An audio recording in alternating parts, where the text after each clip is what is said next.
오늘 주시는 하나님의 말씀은 신약 성경 갈라디아서 3장 19절에서 29절까지의 말씀입니다. 제가 봉독하겠습니다. 그런즉 율법은 무엇이냐? 범법함으로 더하여진 것이라. 천사들을 통하여 한 중보자의 손으로 베푸신 것인데 약속하신 자손이 오시기까지 있을 것이라. 그 중보자는 한편만 위한 자가 아니라 하나님은 한 분이시니라. 그러면 율법이 하나님의 약속들과 반대되는 것이냐? 결코 그럴 수 없느니라. 만일 능히 살게 하는 율법을 주셨더라면 의가 반드시 율법으로 말미암았으리라. 그러나 성경이 모든 것을 죄 아래에 가두었으니 이는 예수 그리스도를 믿음으로 말미암는 약속을 믿는 자들에게 주려 함이라. 믿음이 오기 전에 우리는 율법 아래에 매인 바 되고 계시될 믿음의 때까지 갇혔느니라. 이같이 율법이 우리를 그리스도께로 인도하는 초등교사가 되어 우리로 하여금 믿음으로 말미암아 의롭다 함을 얻게 하려 함이라. 믿음이 온 후로는 우리가 초등교사 아래에 있지 아니하도다. 너희가 다 믿음으로 말미암아 그리스도 예수 안에서 하나님의 아들이 되었으니 누구든지 그리스도와 합하기 위하여 세례를 받은 자는 그리스도로 옷 입었느니라. 너희는 유대인이나 헬라인이나 종이나 자유인이나 남자나 여자나 다 그리스도 안에서 하나이니라. 너희가 그리스도의 것이면 곧 아브라함의 자손이요 약속대로 유업을 이을 자니라. 아멘. 여러분, 법이나 또 법대로 하자라는 말을 들으면 어떤 마음이 드십니까? 좀 답답한 사람이네, 꽉 막혀 보이네, 이렇게 이야기하는 사람도 있을 것입니다. 아니면 법대로 하자, 정확한 것을 좋아한다라는 그런 생각을 가질 수도 있겠습니다. 구약 성경은 사실 율법으로 대변되는 말씀입니다. 우리가 예수 그리스도의 은혜와 믿음을 우리가 많이 강조해야 합니다. 그러나 이것을 강조하다 보니까 율법의 기능을 너무 부정적으로 보는 사람들이 있습니다. 하지만 성경은 율법을 부정적으로 다루지 않습니다. 율법은 하나님의 백성을 하나님의 백성답게 해주는 규범이자 하나님의 백성이 이방신을 향해 가지 못하게 해주는 울타리의 역할을 합니다. 한마디로 율법이 우리에게 걸리적거리고 불편한 이유는 우리의 죄의 본성이 율법 때문에 억압을 받고 있었기 때문입니다. 그래서 사실 성도에게 율법은 하나님께서 주신 특별한 선물입니다. 본문 15절은 율법은 아무도 더하거나 폐하거나 하지 못한다고 말씀을 하고 있습니다. 율법은 하나님의 완전하신 구원이신 예수 그리스도께서 오시고 구속 사역을 완성하실 때까지 하나님의 충실한 구원의 도구였습니다. 율법은 하나님의 약속과 다름이 아니라 하나님의 약속과 함께 나아갑니다. 성경을 보면 어떤 사람도 완전함에 이르지 못했습니다. 욥이나 다윗도 위대한 신앙인이었지만 하나님 앞에서는 정죄당할 것밖에 없던 사람들이었습니다. 예수님이 오시기 전까지 어떤 사람도 율법을 완성하거나 제대로 지키지 못했습니다. 그래서 하나님이 주신 율법을 통해서 사람이 아무도 의롭다함을 받을 수가 없었고 이룰 수 있는 사람이 아무도 없었습니다. 율법은 사람은 죄인이다 라는 사실을 분명히 알려주는 하나님의 도구입니다. 만약 율법이 없다면 사람은 자신의 죄를 깨닫지 못할 것입니다. 우리 사회에 법이 존재하지 않고 무법천지라면 어떤 일이 일어날까요? 여러분, 때로는 우리가 무법천지와 같은 일을 겪게 되는데요. 여러분 쉽게 상상할 수 있으실 것입니다. 그야말로 아마 지옥이 될 것입니다. 사람은 법이 없으면 더 착해지는 것이 아니라 우리 속에 감추어져 있었던 죄들이 튀어나온다는 사실을 우리는 역사적으로 사회적으로 많이 보아왔습니다. 하나님은 죄인들의 손과 발을 묶어 더 이상 마음대로 죄를 짓지 못하게 하는 율법을 주셨습니다. 23절은 이것을 우리가 율법 아래에 매인받고 믿음의 때까지 갇혔다라고 말씀합니다. 율법에 갇힌 것이 오히려 우리에게는 살 길이 된 것입니다. 우리가 율법을 따라갈 때 희미하게나마 하나님의 의를 따라갈 수 있게 됩니다. 완전한 하나님의 의에는 이를 수 없지만 우리는 제사와 희생을 통해서 어떻게 우리 죄를 씻는가 배우게 됩니다. 또한 우리 죄를 위해서 어떤 희생이 치러지게 되는가라는 것을 배우게 됩니다. 하나님의 율법을 통해서 또한 정결한 삶을 사는 것이 무엇인지 배우게 됩니다. 여러분, 율법이 도대체 그럼 무엇을 향해 달려가고 있을까요? 율법의 목적이 무엇일까요? 다만 율법이 우리를 우리의 울타리만 되어주고 또 우리를 죄짓지 못하게 하고 우리를 정죄하는 그런 역할만 감당하고 있는 것일까요? 24절은 율법이 초등교사가 되어서 우리를 믿음으로 안내한다고 말합니다. 율법이 향하는 궁극적인 장소, 궁극적인 곳은 율법의 완성이신 예수 그리스도이십니다.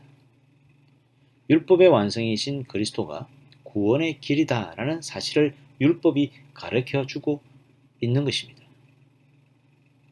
여러분, 우리가 믿음을 알기 전에는 율법에 의해서 인도함을 받았습니다.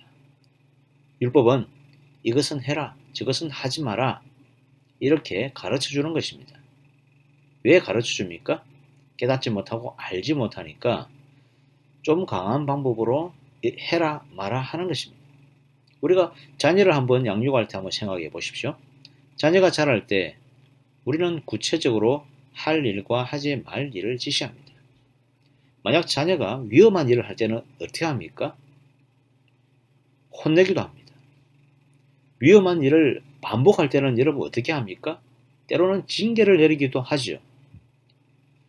하나님 아버지께서 우리에게 때로는 훈계하시고 때로는 율법으로서 징계하시는 이유가 무엇입니까? 하지 말아야 할 일을 계속 하기 때문입니다.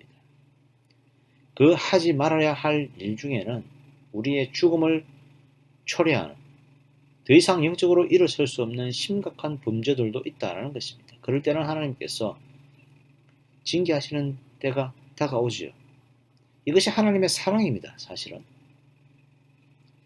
근데 여러분, 어느 정도 아이가 자라고 자기 일을 스스로 하기 시작하면 여러분 어떻게 하시겠습니까? 점점 어른이 되어가고 있습니다. 그럼 좀 더 큰 일을 맡기고 또 지켜봅니다.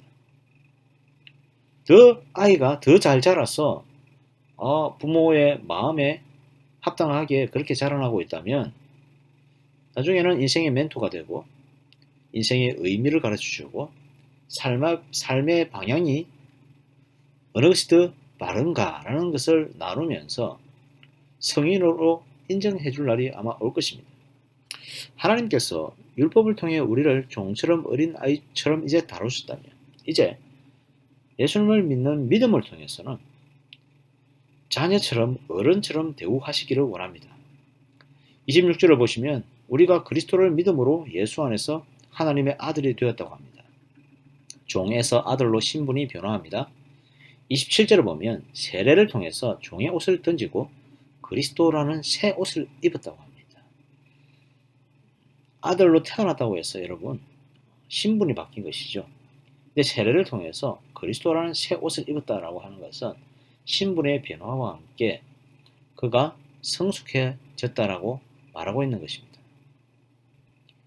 그래서 성숙한 하나님의 자녀가 되고 또 성숙한 하나님의 자녀로서의 삶을 하나님이 요구하시는 것입니다.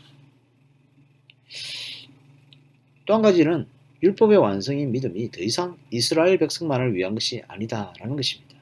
29절을 보면 어떤 사람도 남녀노소 지위 고하를 막론하고 인종과 지역을 넘어서 믿음 안에서 하나가 되게 해 주셨습니다. 그리고 더 이상 어린이로 여기지 않으시고 믿음 안에서 하나님의 유업을 이을 자, 상속자로 여겨주십니다. 하나님의 유업인 복음의 사역을 함께 감당할 만한 능력을 성령을 통해서 우리에게 주시는 것입니다. 성도 여러분, 복음을 아는 사람은 율법을 배척하지 않습니다. 성숙한 사람이 이기적이지 않은 것처럼 복음을 아는 사람은 스스로 하나님께 매이기 소망합니다. 율법을 거추장스럽고 또 자연스럽지 않게 여기는 것이 아닙니다. 우리는 사랑하기 때문에, 하나님을 사랑하기 때문에, 그리스도를 사랑하기 때문에 스스로 그에게 매이기를 원합니다. 성도 여러분, 하나님을 사랑하십니까? 예수님을 사랑하십니까? 만약 그러신다면 그가 원하는 것을 하십시오. 율법을 사랑하십시오. 믿음으로 거듭났습니까? 거듭난 사람으로서 이제 율법을 넘어서서 더욱 성숙한 믿음의 사람이 되십시오. 예수님의 유업을 함께 이어가십시다. 더 이상 어린아이의 신앙에 머무르지 마시고 하나님의 유업을 잇는 아들과 딸의 신분으로 더욱 자라나고 성숙해져 나가는 성도 되시기를 간절히 소망합니다. 아멘. 제가 기도하겠습니다. 하나님 아버지 감사합니다. 오늘 하루도 우리에게 은혜의 날을 주셔서 감사합니다. 우리가 하나님을 사랑한다 하면서 하나님이 주신 계명은 잘 지키지 못하고 하나님을 사랑한다 하면서 주님이 원하시는 것은 잘 하지 못하였음을 고백합니다. 하나님 용서하여 주시옵소서. 우리의 사랑이 얼마나 헛되고 우리의 사랑이 얼마나 부족한지 다시 한번 깨닫게 됩니다. 하나님 아버지 용서하여 주시옵소서. 그러나 우리를 불쌍히 여기시고 다시 한번 종에서 아들로 변화시켜 주신 그 사랑을 깨닫게 하시고 더러운 옷에서 새 옷으로 깨끗하게 흰 주님의 옷으로 갈아입게 해 주신 그 사실을 다시 한번 깨닫게 하여 주시옵소서. 이제 미성숙한 자리에 있는 것이 아니라 성숙한 하나님의 사람으로 하나님의 언약을 함께 이어가고 유업을 함께 이어갈 믿음의 성숙한 사람으로 날마다 변화시켜 주기를 간절히 소망합니다. 지금까지는 율법의 그 지시처럼 하라 마라 주님 그러한 믿음에 머물렀다면 이제는 적극적으로 하나님을 사랑하고 적극적으로 하나님이 원하시는 것이 무엇인지 깨달아 알아갈 수 있는 믿음의 탐구자가 되게 하여 주시고 하나님이 원하시는 것을 발견하고 달려가는 하나님의 유업을 이어나가는 주님의 종들이 다 될 수 있도록 주님의 사역자가 다 될 수 있도록 하나님 우리를 축복하여 주시옵소서. 하나님 코로나 시절이 너무나 길어지고 있습니다. 하나님께서 이 시절을 우리에게 극복하게 해주시니 감사합니다. 그러나 하나님 이것을 인하여서 고통받는 자가 너무나 많사오니 하나님 이 코로나를 속히 물리쳐 주시고 깨끗하게 해주시고 확진자가 더 이상 더 늘어나지 않도록 하나님 도와주시고 우리들의 모든 위생과 거리두기를 잘하고 모든 안전을 잘 지켜서 주님 우리 교회가 또 모든 교회가 하나님의 영광 돌릴 수 있도록 하나님 도와주시옵소서. 이것으로 인해서 고통받는 자들 하나님 위로해 주시고 속히 낫게 해주시고 모든 상황과 형편을 주님 도와주셔서 회복되게 해주시기를 간절히 소망합니다. 우리 성산교회를 기억하여 주시고 하나님 우리의 드리는 예배를 기뻐 받아주시고 우리가 준비된 예배를 드리며 준비된 예물을 드리며 준비된 사역을 할 수 있도록 하나님 축복하여 주시옵소서. 이제 가을로 접어들었습니다. 새로운 학기가 시작되었습니다.